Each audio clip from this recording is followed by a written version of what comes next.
सास बहू का रिश्ता हमारा माँ बेटी से कम नहीं है। प्यार ही प्यार मिलेगा, इसमें कहीं गम नहीं है। कर सके जो इस रिश्ते की बराबरी, जहाँ के किसी रिश्ते में इतना दम नहीं है। नमस्कार मेरे प्रिय दोस्तों, स्वागत है आपका स्वाति ज्ञान गंगा में। आज की हमारी कहानी है माँ से भी प्यारी सासू माँ। दोस्तों, यह कहानी आप पूरी सुनिएगा। यह कहानी आपको माँ और बेटी के रिश्ते में झंझोर कर रख देगी कि ऐसी भी माँ होती हैं कहीं। चलिए शुरू करते हैं। जानकी जी अपने बेड में पड़े पड़े रुचिता को आवाज़ देती हैं। रुचिता जानकी जी की ही अपनी बेटी होती है, लेकिन वो सौतेली माँ के जैसा व्यवहार करती हैं अपनी बेटी के साथ, क्योंकि वो अपनी बेटी से बहुत नफ़रत करती थी। नफ़रत की वजह कोई और नहीं, उनका खुद का बेटा राजीव ही था। रुचिता हमेशा अपनी माँ के करीब रहना चाहती थी, लेकिन माँ उसे अपने करीब कभी आने ही नहीं देती थी, क्योंकि वह हमेशा अपनी बेटी रुचिता से नफ़रत किया करती थी। रुचिता पढ़ाई के साथ साथ घर के सारे काम भी किया करती थी और उसकी परीक्षाएं भी नज़दीक आ रही थी। एक दिन रुचिता ने अपनी माँ से कहा, माँ, मेरे साथ घर का थोड़ा काम करा लिया करिए। मुझको स्कूल जाना होता है और देर हो जाती है तो टीचर मारती हैं। मेरी परीक्षाएं आ रही हैं, अगर मैं पढ़ूंगी नहीं तो परीक्षा में पास कैसे होंगी।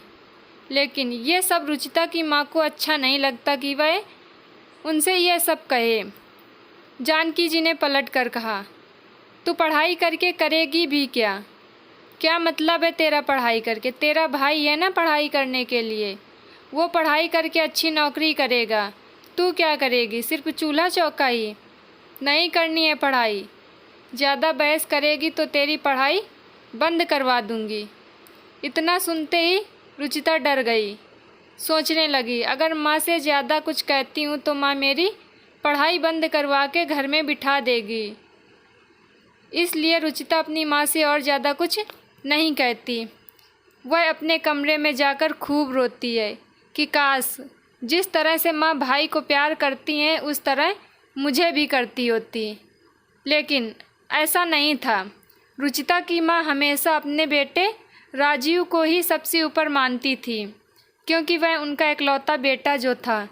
रुचिता के होने के समय जानकी जी को एक और बेटा चाहिए था, लेकिन ऐसा नहीं हुआ, जिसकी वजह से वह रुचिता को हमेशा नफ़रत से ही देखती आई हैं, क्योंकि बेटे हमेशा कमा के देती हैं और बेटियां बोझ रहती हैं।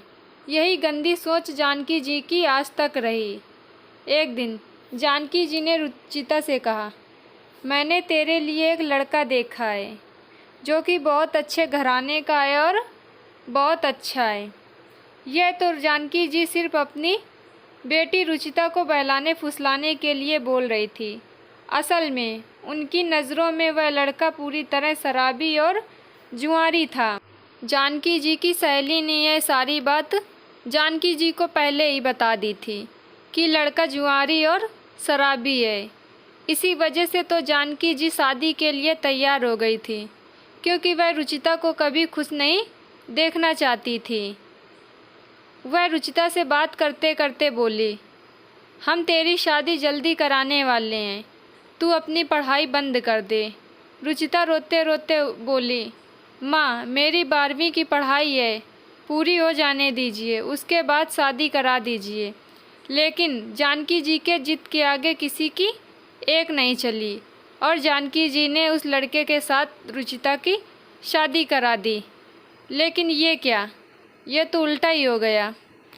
जानकी जी जिस लड़के को जुआरी और शराबी बोल के रुचिता की शादी कराई थी, वह तो बहुत ही अच्छे खानदान का निकला और बहुत ही रईस निकला। जैसे रुचिता ने उस घर में गृह प्रवेश किया तो उसकी नज़रें एकदम फटी की फटी रह गईं। घर पूरा फूलों और मालाओं से सजा हुआ था, लाइटें टिमटिमा रही थीं और उसकी सास आरती की थाली लेकर गेट के बाहर उसका इंतज़ार कर रही थी। जैसे ही वह विदा होकर अपने ससुराल गई और उसने देखा कि उसकी सास कैसे उसकी आरती उतार के उसकी बलाएं ले रही हैं। यह देखकर उसको रोना ही आ गया, क्योंकि आज से पहले किसी ने भी उसके माथे पर हाथ नहीं सहलाया था और ना ही उसकी चूमी चाटी की थी। आज पहली बार रुचिता की सास को यह करते हुए देख रुचिता एकदम से रो पड़ी। रुचिता के पति ने पूछा, क्या हुआ रुचिता, तुम अचानक ऐसे रो क्यों पड़ी? रुचिता ने मना करते हुए कहा, कुछ नहीं जी। इतना कहते ही रुचिता शांत हो गई। फिर रुचिता की सास बोली, आओ बेटी, अंदर आओ। आज पहली बार रुचिता किसी के मुंह से बेटी का शब्द सुनकर एकदम से हैरान हो गई कि यह तो मेरी सास है, फिर इतने अच्छे से बात कर रही हैं। वह तो मेरी माँ थी। माँ का प्यार जैसे वह रुचिता कभी जानी ही नहीं। लेकिन रुचिता की अब तो किस्मत खुल गई थी, क्योंकि उसको माँ से भी प्यारी सास जो मिल गई थी। रुचिता की सास बोली, जाओ बेटी, अपने कमरे में थोड़ी देर आराम कर लो जाके, तुम थक गई होगी। लेकिन रुचिता ने कहा, नहीं माँ जी, आप काम बताइए, क्या काम करना है? रुचिता की सास बोलती है, अरे ये क्या कह रही हो बेटा, अभी तो तुम विदा होकर इस घर में आई हो। काम काज तो करना ही है, लेकिन अभी तो कुछ आराम कर लो। अभी तुम्हारी नई नई शादी हुई है, अभी तो हाथ की मेहंदी तक नहीं उतरी है। आते ही काम काज में कैसे लगा दूं अपनी बेटी को? इतना अच्छा किसी के मुंह से सुनकर रुचिता हैरान सी हो गई थी, जैसे उसके कान यह सब सुनने को तरस से गए थे। अपनी सास के मुंह से इतना सब अच्छा सुनने से वह बहुत खुश थी। उसको नहीं पता था कि सास भी कभी माँ भी बन सकती है। वह हमेशा यही सुनती आई थी कि सास तो माँ से भी ज़्यादा बुरी होती हैं। माएँ हमेशा अपनी बेटियों की भलाई चाहती हैं, लेकिन यहाँ तो उल्टा ही था।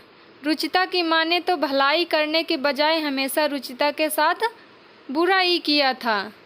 लेकिन फिर भी कभी रुचिता ने अपनी माँ को पलटकर जवाब नहीं दिया था, क्योंकि वह जानती थी एक न एक दिन मेरी माँ भी मुझको अपनी बेटी की तरह ही मानेगी। ऐसे ही कुछ समय बीता और रुचिता अपने ससुराल में बहुत खुश थी। उसकी सास उसको माँ से भी ज़्यादा प्यार करती थी, कभी भी अपनी आँखों से ओझल नहीं होने देती थी। एक दिन उसके घर के दरवाजे की घंटी बजी। रुचिता आगे बढ़ते हुए बोली, माँ, इस समय कौन आ सकता है? तब रुचिता की सास ने कहा, बेटा दरवाज़ा खोल के तो देखो इस समय कौन आ गया। उस समय रात के 9 बज रहे थे। जैसे ही रुचिता ने दरवाज़ा खोला, वह एकदम से हैरान हो गई। घर के बाहर उसकी माँ खड़ी थी। कपड़े फटे हुए थे, चेहरे में उदासी थी, आंखों के नीचे झुर्रियाँ सी छा गई थीं। रुचिता एकदम से अपनी माँ का हाथ पकड़ के अंदर लेके आई और सोफे पे बिठाया। फिर रुचिता बोली, माँ क्या हुआ? आपकी यह हालत कैसे हुई? तब जानकी जी ने बताया कि वह घर तेरे पिताजी ने किराए पर ले रखा था।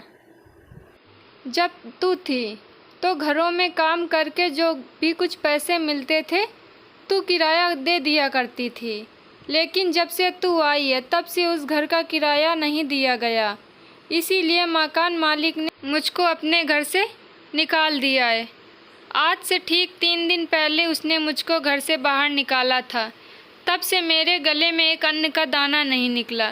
बेटी, मुझको बहुत ही भूख लगी है। तब रुचिता ने कहा, हाँ माँ, मैं अभी तेरे लिए खाना लेके आती हूँ। फिर रुचिता कुछ सोचते हुए बोली, माँ, भैया कहाँ हैं? भैया नहीं आपके साथ आए। तब जानकी जी कहती हैं, मुझसे बहुत बड़ी भूल हो गई बेटा। मैं जिसके लिए तुझसे नफ़रत करती आई हूँ वही आज मेरे घर से बेघर होने का कारण है। एक दिन फ़ोन आया था उसका कि उसने शादी कर ली है। उसके बाद कभी उसने अपनी माँ का हाल चाल नहीं पूछा और ना ही मेरे से कोई कांटेक्ट हो पाया है। बेटी, मुझको माफ़ कर दे, मैंने तेरे साथ बहुत गलत किया। तब रुचिता की सास बोलती हैं, आपने अपनी बेटी के साथ ऐसा कैसे किया? वह कितनी अच्छी है। चंद दिनों में वह हम सबकी जान बन गई और आपके पास इतने सालों तक रही, फिर भी आपको उसके प्रति कुछ लगाव नहीं हुआ। कैसी माँ हैं आप, धिक्कार है आप पर। यह सब सुन के जानकी जी रो पड़ी और बोली, मुझसे बहुत बड़ी गलती हो गई समधन जी, प्लीज़ मुझको माफ़ कर दीजिए। दोस्तों, अगर आज की कहानी हमारी आपको पसंद आई हो तो प्लीज़ चैनल को सब्सक्राइब करें और वीडियो को लाइक करें। बाय बाय दोस्तों।